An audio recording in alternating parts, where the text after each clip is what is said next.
नमस्कार दोस्तों, स्वागत है आपका हमारे YouTube channel PS Indian future में। दोस्तों इस वीडियो में हम क्लास 10th के चैप्टर नंबर साइंस के चैप्टर नंबर 3 के बारे में पढ़ेंगे, जिसका नाम है धातु और अधातु। उसको आगे बढ़ाते हुए ये लेक्चर नंबर 2 है। तो कहने मतलब पहले लेक्चर में हम लोग पढ़ चुके थे क्या होता है धातु और धातु के भौतिक गुण। इस वीडियो में हम पढ़ेंगे धातुओं के रासायनिक गुण। तो हम इस वीडियो में क्या पढ़ने वाले हैं? धातुओं के रासायनिक गुण। तो चलिए स्टार्ट करते हैं, धातुओं का रासायनिक गुण क्या होता है।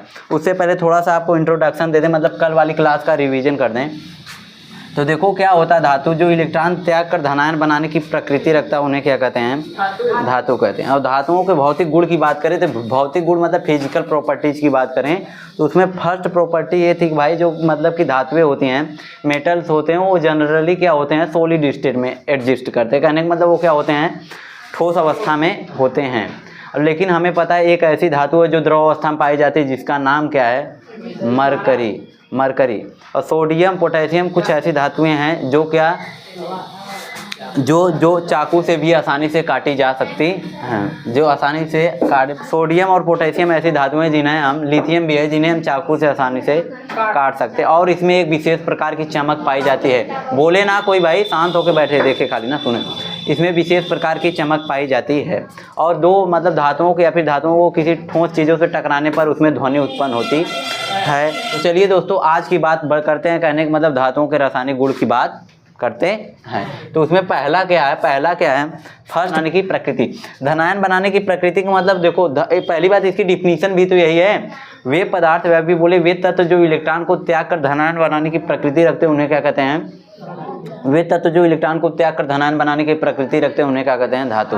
तो वही चीज़ इसका पहला गुण भी है, धनायन बनाने की प्रकृति। तो जैसे उदाहरण की बात करें, उदाहरण के लिए जैसे सोडियम है, तो सोडियम का अच्छा बता सकते हो कितना होता है परमाणु क्रमांक? हाँ 11। तो इसमें 11 इलेक्ट्रॉन होता है। तो ये देखो क्या होता है, ये सोडियम एक इलेक्ट्रॉन को त्याग कर क्या बना लेता है? Sodium plus. करने मतलब सोडियम आयन बना लेता है। एक इलेक्ट्रॉन निकला तो अच्छा बताओ, पहले इसके पास 11 इलेक्ट्रॉन थे क्योंकि इसका परमाणु क्रमांक कितना है? 11। एक इलेक्ट्रॉन को त्याग दिया तो मतलब इसमें कितने इलेक्ट्रॉन बचे हैं? 10। तो यहाँ पर कितने इलेक्ट्रॉन हम कह सकते हैं? 10 इलेक्ट्रॉन ना।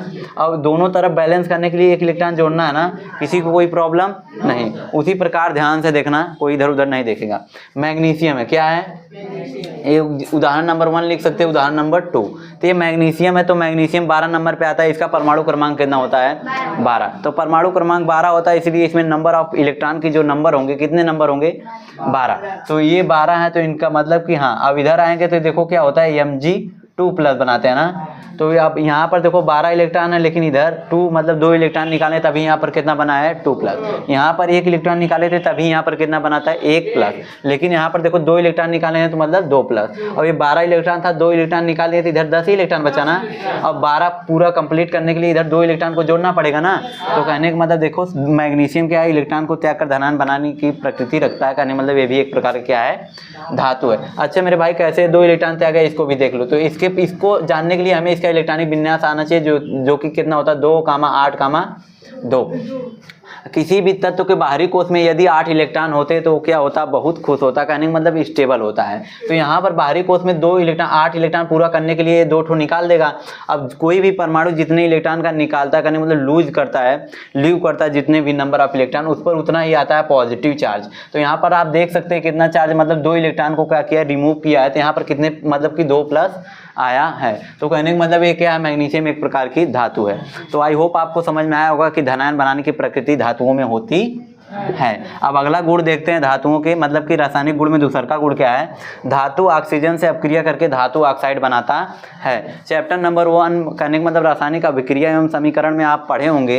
ये मैग्नीशियम जब क्या होता है? ऑक्सीजन से अभिक्रिया करके मैग्नीशियम ऑक्साइड बनाता है ना। सबको पता है ना, जो मैग्नीशियम है ऑक्सीजन से अभिक्रिया करके मैग्नीशियम ऑक्साइड बनाता है। मैग्नीशियम ऑक्साइड बनाता है। तो अच्छा बताओ, मैग्नीशियम है क्या?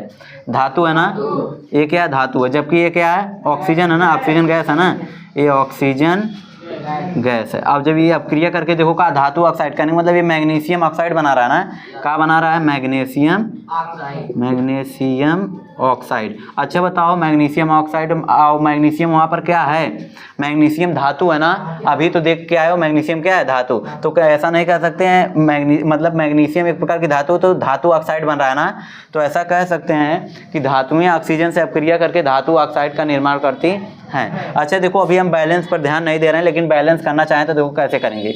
यहाँ पर ऑक्सीजन 2 है ना, अगर यहाँ पर 2 लगा दिए, मैग्नीशियम 2 है, यहाँ पर लगा दिए, दोनों तरफ देखो दोनों एटम, जितने भी एटम है, नंबर ऑफ एटम सब इक्वल है दोनों साइड ना, तो ये क्या होगा, बैलेंस केमिकल रिएक्शन का मतलब संतुलित रासायनिक समीकरण। तो यहाँ पर आप देख सकते हैं या क्या, धातु ऑक्सीजन से अपक्रिया करके धातु ऑक्साइड बनाई है। उसी प्रकार एक और एग्जांपल लेते हैं। अच्छा बताइए ये सोडियम, सोडियम भाई धातु है, हाँ अभी को तो पढ़ के हैं, इलेक्ट्रॉन त्याग रहा है इसीलिए क्या है, धातु है। तो कहने का मतलब सोडियम जब धातु है, जब ऑक्सीजन के प्रेजेंस यानी कहने मतलब ऑक्सीजन से अपक्रिया कराया जाता है तो क्या बनाता है, सोडियम ऑक्साइड क्या बनाता है। लेकिन सोडियम ऑक्साइड का जब भी फार्मूला ऐसे लिखा जाता है Na2O, क्यों, क्योंकि इसकी बैलेंसी होती है 2 जो कि यहाँ आ जाती है, इसकी होती है 1 जो कि लिखने की ज़रूरत नहीं होती, इसीलिए इसका फार्मूला मतलब सोडियम ऑक्साइड का फार्मूला क्या होता है, मतलब सोडियम ऑक्साइड का फार्मूला कहता है Na2O। समझ में आया।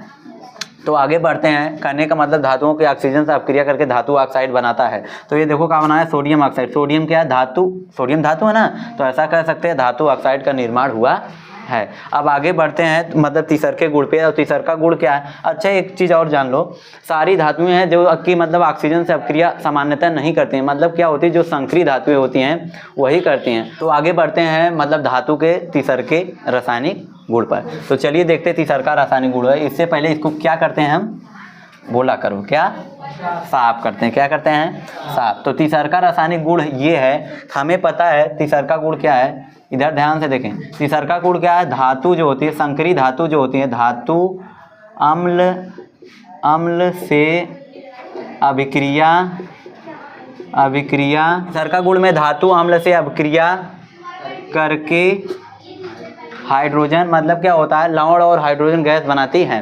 तो कहने का मतलब हाइड्रोजन गैस मुक्त करती है।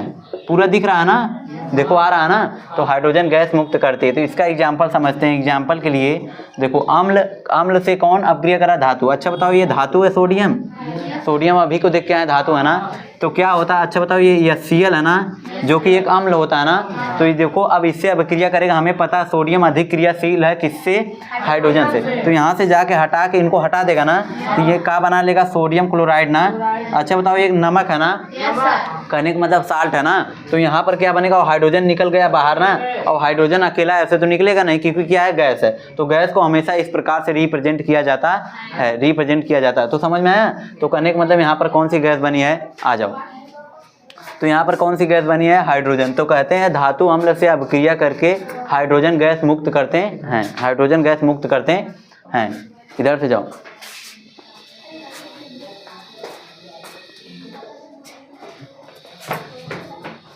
हाइड्रोजन गैस मुक्त करते हैं कौन, धातु अम्ल से अपक्रिया करके ना।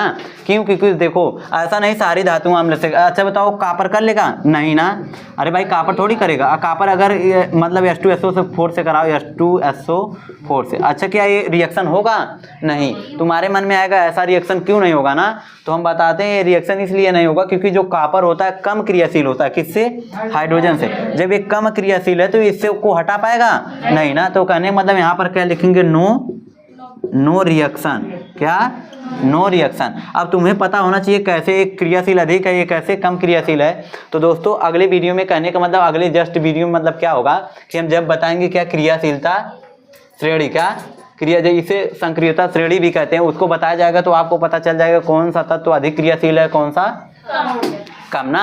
तो चलो आगे देखते हैं क्या है, मतलब यहाँ पर क्या होगा, नो रिएक्शन। कहने का मतलब क्यों नहीं होगा, क्योंकि ये जो कॉपर है क्या होता है, लेस रिएक्टिव है, किससे, हाइड्रोजन से, इसीलिए मतलब रिएक्शन पॉसिबल नहीं। कहने का मतलब यहाँ पर अपक्रिया नहीं होगा। धातु अम्ल से अपक्रिया करके हाइड्रोजन गैस मुक्त करती हैं, तो कोई दिक्कत है इसमें नहीं। जैसे एक दूसरा का एग्जाम्पल क्या है, जिंक जब अपक्रिया करता है H2SO4। अच्छा बताओ जिंक क्या धातु है ना, जिंक धातु, ये क्या है, अम्ल है, क्या है, अम्ल। हमें पता है ये अधिक क्रियाशील है, किससे, हाइड्रोजन से। अभी आपको नहीं पता, लेकिन लेकिन जैसे समय बीतेगा आपको पता चल जाएगा। मतलब अगले लेक्चर में जब हम कहाँ पढ़ेंगे संक्रियता श्रेणी, तो देखो जो जिंक है अधिक क्रियाशील है किससे, हाइड्रोजन से, तो यहाँ से जाएगा हाइड्रोजन को क्या कर देगा, हटाएगा, तो क्या बन जाएगा, देखो यहाँ से जाएगा हाइड्रोजन को हटाएगा, उसके स्थान पर स्वयं आ जाएगा, तो क्या बन जाएगा, जिंक सल्फेट। और प्लस क्या हो जाएगा, जो हाइड्रोजन मतलब कि क्या है, वो हाइड्रोजन गैस है वो कहाँ निकल जाएगी, बाहर। और गैस निकलती है तो ऐसे बना देते हैं, कहने का मतलब ये क्या, बाहर बन के उड़ गई, निकल के ना, मतलब बनी गैस और उड़ गई।